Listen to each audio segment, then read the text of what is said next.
and Kendrick Perkins. So lovely hanging out with you gentlemen on a Monday.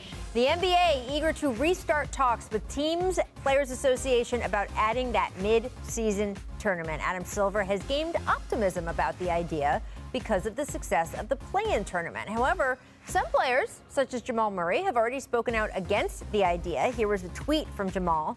Please, NBA, stop with all these tournament talks. No need to make this season more complex. Well, here is what we know and sort of how complicated it might be. 8-team single elimination tournament, kind of in that European soccer model. Winning players would get $1 million each, so they understand, got to put a little skin in the game, and it would reduce the season overall from 82 to 78 games. So, Matt, we heard players like LeBron, Luka say they didn't even like the play-in tournament.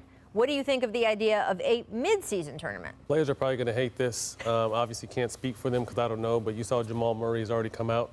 To me, to give an honest opinion about this, I just don't know because there's not enough information. Not a ton of info. What 8 teams is it going to be? But at the end of the day, I think we have to be careful because obviously I think with the success of the play-in, a lot of fandemonium, a lot of people loved it, a lot of energy, probably generated a lot of money. But at the same time, I mean, at the cost of the players, you know, how many things are you going to continue to do that the players really don't like? So it'll be interesting. Like I said, I think we need more information to get a solid answer for this. But right now, who knows?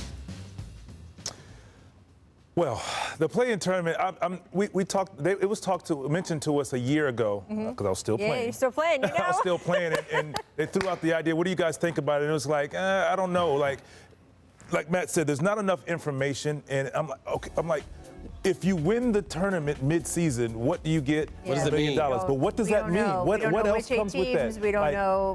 Are you exempted in the play-in tournament? Like, what comes of it? And it's like, at the end of the day, you just don't make it more difficult. Yeah. I mean, look, the whole point is the juice worth the squeeze, right? So Correct. I don't have any doubt that this would be something we would get into and would be exciting. It's nice to have something with stakes in the middle of the season.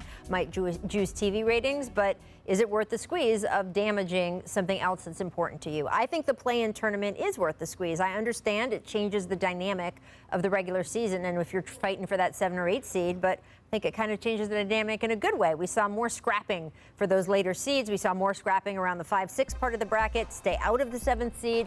That is worth the squeeze to me, even if you get something like what happened in the West, where the team that finished 8th, Steph Curry and the Warriors, don't end up in the first round. I think all the benefits we got leading into it were worth it.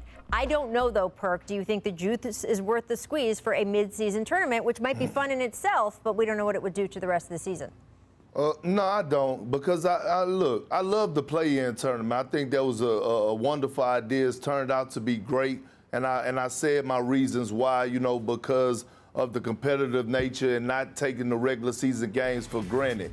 But Jay-Z said it best, right, when he talked about less is more, right? There's plenty of us. That was kind of his bar, and I'm looking at the NBA like that too. Like, okay, you did a great job by adding the play-in. Don't overdo it. Right. The play-in is just fine. Like, leave it right where it's at. Don't touch nothing. Don't try to critique nothing else. Just leave it right where it's at. The play-in was a great addition. Don't try to add the mid-season tournament, because that's how a lot of things get messed up in the world, right? Like, you have something good, you did something right to it, and then all of a sudden it's like, let's add more. Then all of a sudden adding more takes away from it. So I would just leave it right where it's at. To me, it's perfect. I don't want to add to this. What I think you will start to see is teams not play their best players in this. Like, you know, they're going to think, you know, I get it, it's fun, but this is not worth it to us. Right. And you may see teams not play their best players, and then now it's going to end up being a wash after a year because of that as well. Well, look, we don't know enough details yet, so we can't just say good or bad. Right. But it is something that has a lot of nuance to it and complex. And here's all my sayings for the day. Juice worth the squeeze, or Perk, as you pointed out, great can be the enemy of good, right? That expression as well. You have something good, don't go crazy trying to make it great and then wreck the whole thing. I don't know. Maybe by the next segment, I'll have a motivational cat poster for you. I don't know how the rest of the show is going to go. Thanks for watching ESPN on YouTube. For live streaming sports and premium content, subscribe to ESPN+.